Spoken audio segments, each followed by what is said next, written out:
All right, so let's talk about some single high looks. Let's go through our QB checklist, locate the safety.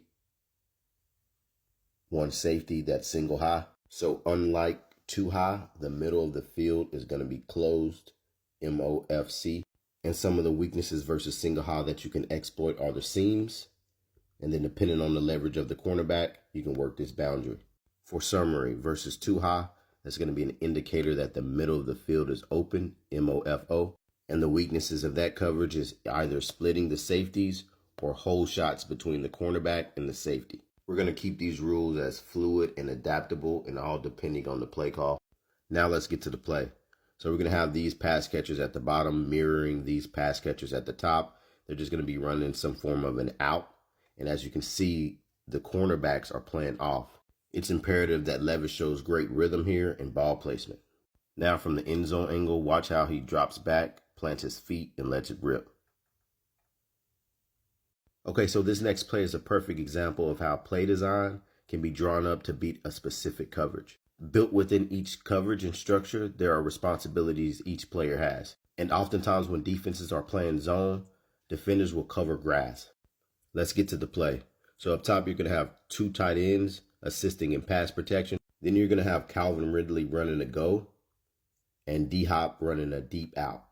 You're going to have a play fake from the running back, and he's going to run into the flat to influence the underneath defenders. So watch this play, how it all comes together. I'm going to pause it here to show some individual examples of what I was talking about earlier. Running back in the flat, influencing that defender. Tight end stand in for pass pro, therefore making these defenders cover grass. Calvin Ridley's go route, influencing this cornerback. And remember, the theme was single high, so that safety is going to cover Ridley as well.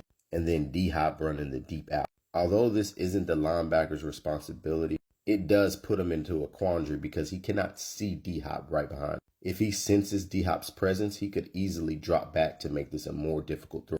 But based off the principles of cover 3 zone, this is a deep third, so it's his responsibility. I like the play design because it stresses this defender to get out of his responsibility. I should say it could influence that defender. If he's going to do his job, he's going to stay where he's supposed to stay. But it is a catch-22 for this cornerback because Ridley is threatening his deep third. But as you see, D-Hop comes into his third. Better communication and understanding between this cornerback and that safety could make this play design a little bit more difficult to execute.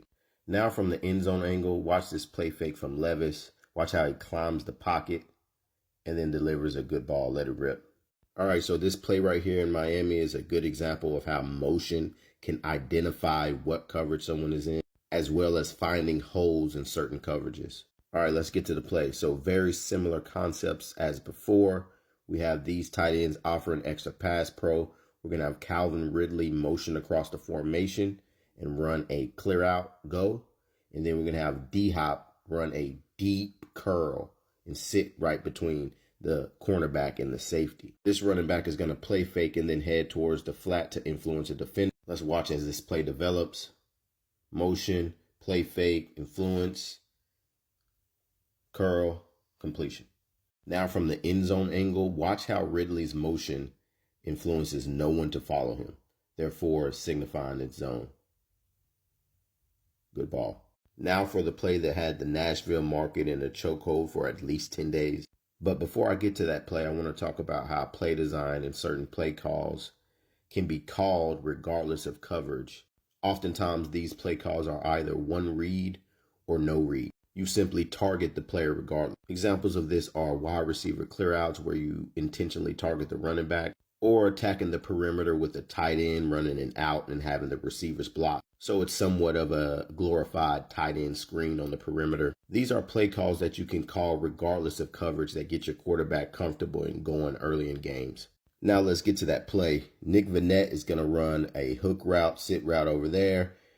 Calvin Ridley is going to run a hook route, sit route over here. Will Levis to his left has a flat and a snag or a hook route to the left. So essentially he's trying to get that defender to go with this flat route and then find D-Hop in this void here. So from reading this pre-snap, you have a single high safety, traditional boundary corner playing off what looks to be a nickel, presumably playing curl flat. He's going to take that flat route. So Will Levis is thinking he's going to have D-Hop on this snag route. Let's watch as this play unfolds. Before we press play from the end zone angle, I want to talk about the narrative surrounding this play. After throwing this pick, Will Levis was seen mouthing, "I did not see him at all." One could run with that and say that he just doesn't understand the coverage. Someone could say that it was predetermined. But yes, that defender isn't a part of his read at all. Defenses have dropped back defensive linemen and outside linebacker for decades now. So a defense doing that is not new. But that defender is not a part of his read at all. So of course he didn't see him. That's kind of the point of the defense. But I have a counter argument. I don't think Levis sees him, not just because he was surprised, but once I press play, you're going to see his vision is obstructed due to his lineman and then the defensive lineman getting his hands up. Let's watch it. So in my opinion, that's a good example of holding off judgment until you watch the tape. And this is not to end the video talking about a negative about Will Levis. I think that he showed growth across this whole video series. But I am ending the video series on a learning opportunity for him. And outside of anything unforeseen, I think he continues that trajectory of becoming a serviceable quarterback in this league.